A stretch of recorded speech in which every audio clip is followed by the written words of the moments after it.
He gave me expensive things, always called me aside separately. My parents laughed. He's just generous. But one night, drunk, he said, "If it weren't for my brother, you'd be with me." Original post. I'm sitting here at 3 a.m. trying to make sense of everything that happened, and I honestly don't know where else to turn. This whole situation has been eating at me for months now, and I finally need to get it off my chest. Growing up, my Uncle Jack was always the cool one in the family. While my dad was the serious, responsible type who worked long hours and came home exhausted, Uncle Jack was the guy who showed up to family gatherings with stories from his travels and always seemed to have money to burn. But there was something different about how he treated me compared to my cousins. When I turned 8, he bought me this incredible mountain bike, not just any bike, but one of those high-end ones that cost more than my dad made in a month. My parents were uncomfortable with it, I could tell, but they didn't want to make a scene. They kept saying he was just being generous, that he didn't have kids of his own, so he liked spoiling his nephews. But here's the thing, he had 4 other nephews, and none of them got bikes like that. The pattern continued for years. When I was 10, he bought me a gaming console that had just come out, the kind every kid was begging their parents for but most couldn't afford. At 12, it was a professional skateboard setup.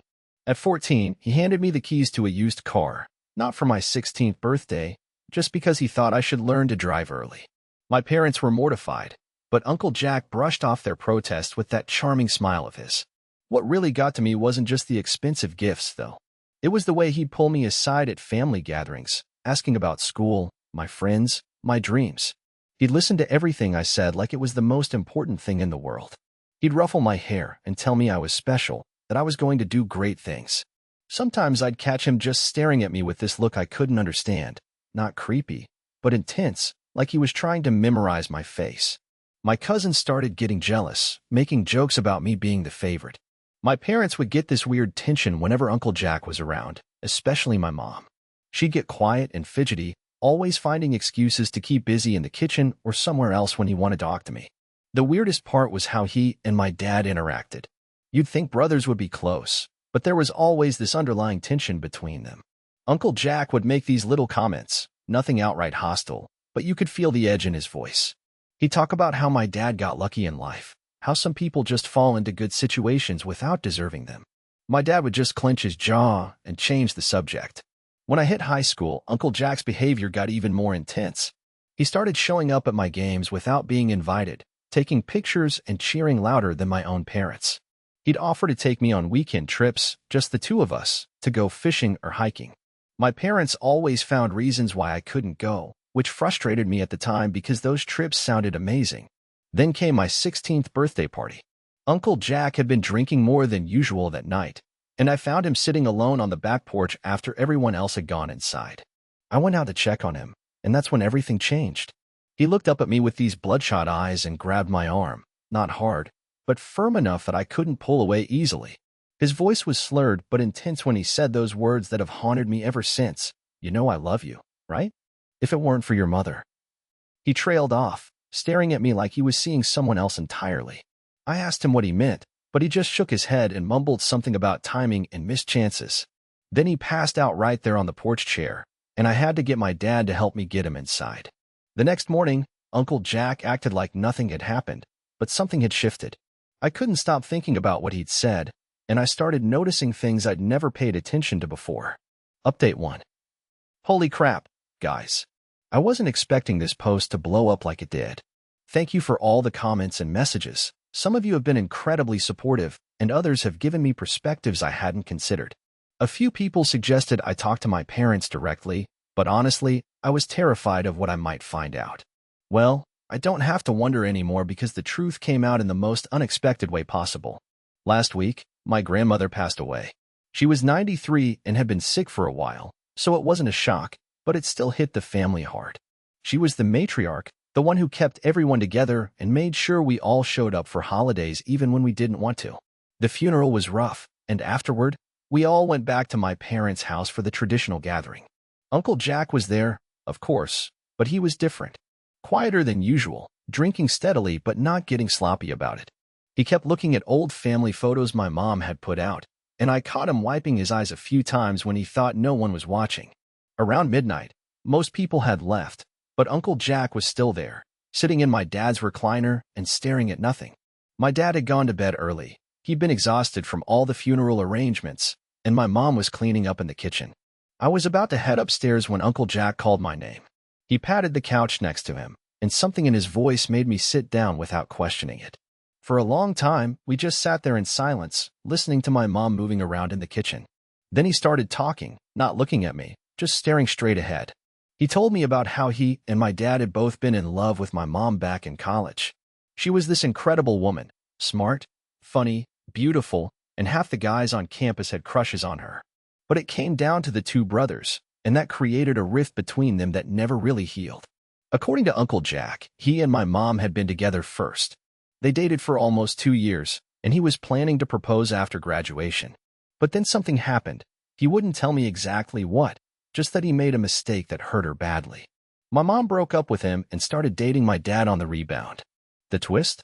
My mom was already pregnant when she started dating my dad. Uncle Jack told me all this in this flat, emotionless voice, like he was reading from a script. He said my mom and dad got married quickly, had me 8 months later, and everyone just assumed I was premature. But Uncle Jack knew the timeline didn't add up. He'd been doing the math in his head for 18 years. I felt like the world was spinning around me. I asked him if he was saying what I thought he was saying, and he finally looked at me directly. His eyes were completely sober despite all the drinking, and he said he'd never known for sure, but he'd always wondered. He said that's why he'd always felt connected to me, why he couldn't help treating me differently from my cousins. Then came the real bombshell. He pulled out his phone and showed me a message he'd gotten from some genealogy company. Apparently, my grandmother had done one of those DNA tests a few months before she died, and the results had just come in. The company had matched her DNA with mine from a test I'd done for a school project last year. The results showed that Uncle Jack and I shared 23% of our DNA. For an uncle and nephew, it should have been around 12%. I couldn't process it. I just sat there staring at the numbers on his phone screen while everything I thought I knew about my life crumbled around me. Uncle Jack was quiet too, probably realizing he'd just blown up both our worlds with this revelation. Finally, I asked him what he wanted me to do with this information. Did he want me to confront my parents? Did he want some kind of relationship with me as his son instead of his nephew? His answer surprised me. He said he didn't want anything to change. He said my dad had been a good father to me, better than he probably would have been. He said he was grateful that my mom had chosen stability over whatever chaos he would have brought to their lives. He just wanted me to know the truth because he couldn't take it to his grave like my grandmother had. We talked until almost dawn, and when my mom came downstairs to make coffee, she found us both still on the couch. One look at our faces and she knew something was up. Uncle Jack just held up his phone with the DNA results, and my mom's face went completely white. Update 2. I've been getting a lot of messages asking for an update, and honestly, I wasn't sure I wanted to share what happened next. But I started this story, so I guess I owe it to you guys to finish it. The confrontation with my mom was unlike anything I'd ever experienced. When she saw those DNA results, she didn't deny anything or try to explain it away. She just sat down at the kitchen table and started crying, not the gentle tears you see in movies, but this deep, body-shaking sobbing that made me realize how much pain she'd been carrying all these years. Uncle Jack left pretty quickly after that. He squeezed my shoulder, told my mom he was sorry for bringing it up, and walked out. I haven't seen him since, which has been almost 3 weeks now. My mom and I sat in that kitchen for hours while she told me the whole story. It was messy and complicated, nothing like the clean narrative Uncle Jack had given me the night before. She said yes, she had been with Uncle Jack first, and yes, they had been serious. But the mistake he mentioned wasn't some simple screw-up. According to my mom, Uncle Jack had cheated on her with her roommate and best friend. Not just a one-night thing, but a months-long affair that my mom only found out about when she walked in on them. She was devastated, obviously, but here's where it gets complicated. She found out she was pregnant about 2 weeks after the breakup. She was 21, scared, and completely lost. She didn't tell Uncle Jack about the pregnancy because she was afraid he'd try to use it to win her back, and she couldn't trust him anymore. My dad, who had been Uncle Jack's roommate and had witnessed the whole drama, was the one who helped her through it. He drove her to doctor appointments, held her hair when morning sickness hit, helped her figure out what she wanted to do. They fell in love during those weeks of crisis, and when he proposed, she said yes because she knew he was the kind of man who would love both her and her child unconditionally. The part that really got to me was when she explained why they never told me the truth. It wasn't about protecting Uncle Jack or avoiding family drama. It was about protecting me from feeling like I was some kind of mistake or consolation prize. She said my dad never once treated me like anything other than his son, never made her feel guilty about the circumstances, never used it against her in arguments. But here's where the story takes another turn that I definitely wasn't expecting. 3 days after that conversation with my mom, my dad came home early from work and asked to talk to me privately. My stomach dropped because I thought my mom had told him about our conversation, and I wasn't ready for that confrontation. Instead, he sat me down and told me something that changed everything again. He said he'd known about the DNA test results before Uncle Jack showed them to me. Apparently, my grandmother had given him a heads up about what the results might show before she died. She'd been worried about taking this secret to her grave and wanted to give him a chance to decide how to handle it. But here's the kicker. My dad had gotten his own DNA test done right after my grandmother told him. Not because he doubted that he was my father, but because he wanted to be absolutely sure of the facts before any big revelations happened. His results showed that he and I share 24% of our DNA.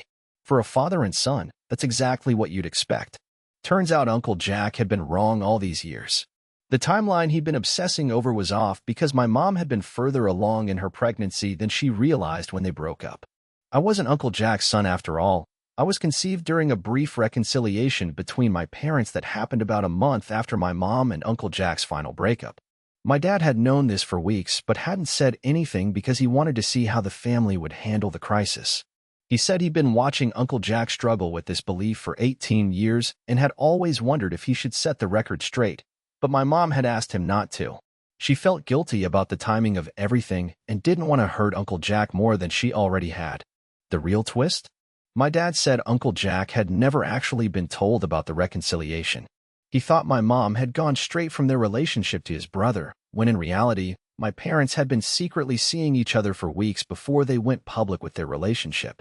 So Uncle Jack had been carrying this guilt and longing for nearly 2 decades based on a misunderstanding. Final update. This is probably going to be my last update on this whole situation. A lot has happened in the past month, and I think I finally have some closure on everything. After my dad told me about his DNA results, we decided we needed to tell Uncle Jack the truth. It seemed cruel to let him keep believing he'd missed out on 18 years with his son when that wasn't actually the case. My dad was the one who reached out to him. They met at a diner halfway between our house and Uncle Jack's apartment, and my dad brought printed copies of both DNA tests.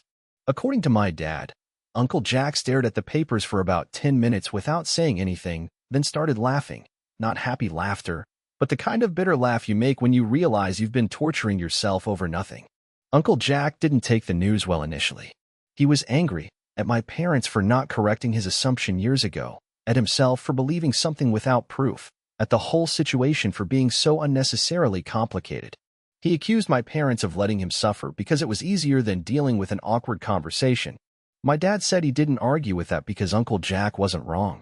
They had taken the easy way out, and it had cost everyone years of unnecessary pain and weirdness. But here's what I didn't expect. Uncle Jack asked to meet with me alone after he'd had a few days to process everything. We met at the same park where he used to take me to fly kites when I was little. He looked exhausted, older than I'd ever seen him, but also somehow relieved. He apologized for all the confusion, for making things weird between him and my parents, for putting pressure on me that I didn't deserve. Then he said something that really stuck with me. He said that even though I wasn't his biological son, the love he felt for me was real. He said he'd spent so many years thinking that love was based on genetics, but now he realized it was just because I was a good kid who deserved to be loved. He said my dad was lucky to have me as a son, and he was lucky to have me as a nephew. The expensive gifts, the special attention, the intense interest in my life, it all made sense now, but not in the way I'd thought. Uncle Jack hadn't been trying to be my secret father. He'd been trying to be the uncle he thought a son deserved, overcompensating because he felt guilty about a situation that was never actually his fault. We talked for about 2 hours that day, and it was the most honest conversation we'd ever had. He told me about his regrets, about how the guilt over my mom had affected every relationship he'd tried to have since college. I told him about how confused and special his attention had made me feel growing up, how I'd always wondered why I was different from my cousins. The weirdest part was realizing that in some ways, we'd both been living in this fantasy where I was his son. I'd felt chosen and special because of his attention, and he'd felt connected to me in a way that seemed to go beyond normal uncle-nephew relationships. Even though the premise was wrong, the feelings had been real for both of us.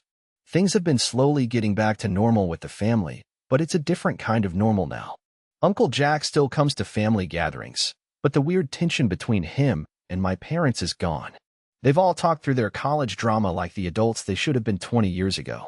Uncle Jack doesn't treat me dramatically differently from my cousins anymore, but we still have a special relationship. He's teaching me to play guitar. Turns out that expensive guitar he bought me when I was 15 wasn't about guilt. He just genuinely wanted to share something he loved with someone he cared about. My relationship with my parents is stronger too. We've all gotten better at talking about difficult things instead of just hoping they'll go away. My mom seems lighter somehow, like she's finally let go of guilt she'd been carrying since college. My dad and I have always been close, but now there's this extra layer of appreciation for how he chose to love me even when he wasn't sure about the biological situation. The thing that surprised me most through all of this was realizing that family isn't just about DNA. Uncle Jack loved me like a son even when he thought I wasn't biologically his nephew. My dad raised me like a son even when he wasn't sure I was biologically his. My mom protected me from family drama even when it meant carrying guilt and secrets for years. I guess what I'm trying to say is that love makes people do complicated, messy, sometimes irrational things. Uncle Jack's expensive gifts and intense attention weren't creepy or inappropriate. They were just his way of trying to love someone he cared about when he didn't know how else to express those feelings. I'm heading off to college in a few months, and honestly, I'm grateful for all of this drama happening now instead of later. I feel like I understand my family better, and I'm not carrying around any more questions about why things felt different with Uncle Jack. He's still the cool uncle with the crazy stories and the generous spirit. My dad is still the steady, reliable man who taught me how to be responsible and kind.